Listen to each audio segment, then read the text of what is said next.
Nimekuwa nikishuhudia jeshi la polisi linavyounganisha mifumo yake na mifumo mingine ya serikali katika mitandao ili kusomana na kuweza kufanya kazi kwa pamoja.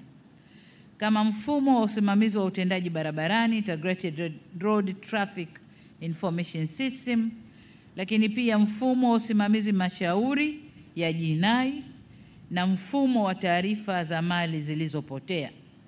Hii mifumo mitatu imeunganishwa vizuri sana, lakini kuna haja sasa ya kuendelea kuunganisha mifumo yetu, hasa kwa upande wa kuendesha kesi kule, mifumo isomane vizuri na tuweze kusimamia vizuri.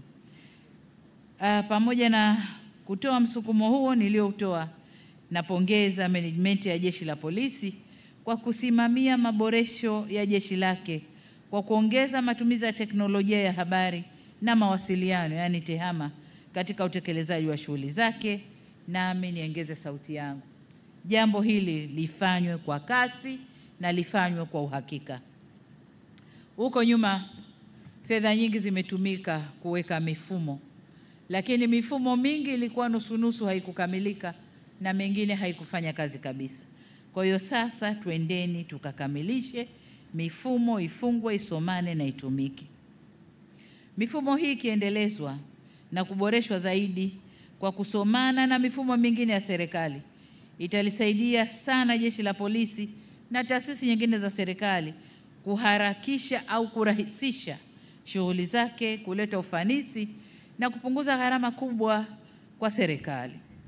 Niwahakikishie kwa serikali itaendelea kuliwezesha jeshi letu kufanya huduma zake kidigitali kuendana na kasi ya dunia ya sasa. Hivyo niwatake muendelee kusimamia uboreshaji wa mifumo ili utoaji huduma kwa wananchi uwe bora zaidi. Jambo la 5, ongezeni jitihada za kukabiliana na janga hatari la dawa za kulevya. Na hapa nimemwona kamishna wa kitengo hicho cha dawa za kulevya, ambapo taasisi mbili hizi na nyingine za vyombo vya ulinzi lazima vifanye kazi kwa pamoja katika kukomesha janga hili, ili vijana wetu wasiendelee kuathirika na dawa hizo. Vijana hawa ndio nguvu kazi yetu ya taifa. Kwa hiyo tuweke nguvu ya pamoja katika kulifanyia kazi jambo hili. Jambo la 6, kwa management ya Jeshi la Polisi, niwatake mkasimamia utekelezaji kamili wa mapendekezo yale ya Tume ya Haki Jinai, yaende yakasimamiwe ili yatekelezwe kikamilifu. Kuna ambayo kama nilisema tumeshaanza kuyatekeleza, likiwemo la kuimarisha uwezo wa kitaasisi wa Jeshi la Polisi. Hivyo yale mengine ya kiutendaji niwatake mkayasimamie ili kuboresha usimamizi wa haki nchini. Jambo la 7 na la mwisho, nizidi kuwakumbusha kuwa miezi michache inayokuja, lakini hili mmelisemea vizuri sana, kwamba mnakwenda kusimamia uchaguzi na mtahakikisha kunakuwa na usalama kabla uchaguzi, wakati wa uchaguzi na baada ya uchaguzi. Hili mmelisema vizuri sana. Langu mimi niwatake mjipange vilivyo ili kuhakikisha mnaendelea kudhibiti viashiria vyovyote vya uvunjifu wa amani. Tusisubiri amani ivunjwe. Viashiria vyovyote vya uvunjifu wa amani tuweze kuvidhibiti mapema. Ndugu zangu wahitimu, wakati nikiendelea kumalizia hotuba yangu, nirejee tena pongezi zangu nyingi kwenu mliohitimu leo, na niwatakie kila laheri katika majukumu yenu mapya mtakayopangiwa.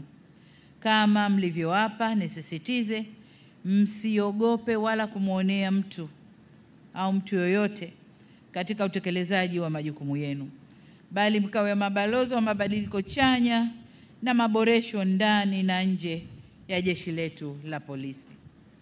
Vile vile nimpongeze Naibu Kamishna wa Polisi Dr. Lazaro Mambosasa, Commandant wa Chuo cha Taaluma ya Polisi Dar es Salaam, na wakufunzi wote wa chuo kwa maandalizi, kwa kuwafunza vyema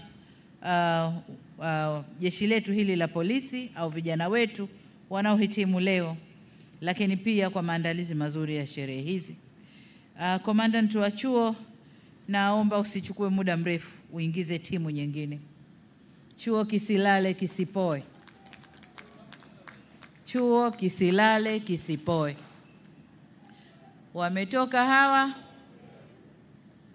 timu nyingine ingie, kwa sababu jinsi tunavyowafundisha ndivyo jinsi jeshi letu litakavyobadilika, ndivyo jinsi amani yetu itakavyoimarika, na ndivyo jinsi maendeleo nchini kwetu yatakavyokuja kwa haraka. Kwa hiyo chuo kisipoe. Kama ni swala la fedha, IGP unajua wapi unaweza ukatoa fedha. Kwa hiyo chuo kisipoe. Lakini kupongeze kwa kazi kubwa ambayo mnaifanya.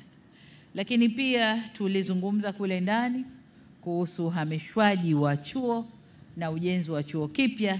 Serikali iko pamoja nawe, tutalisimamia pamoja na IGP kuhakikisha chuo kipya kinajengwa kwa kasi, kwa haraka, ili tupishe eneo hili kwa kazi nyingine. Kwa hiyo tunalichukua, tutalifanyia kazi.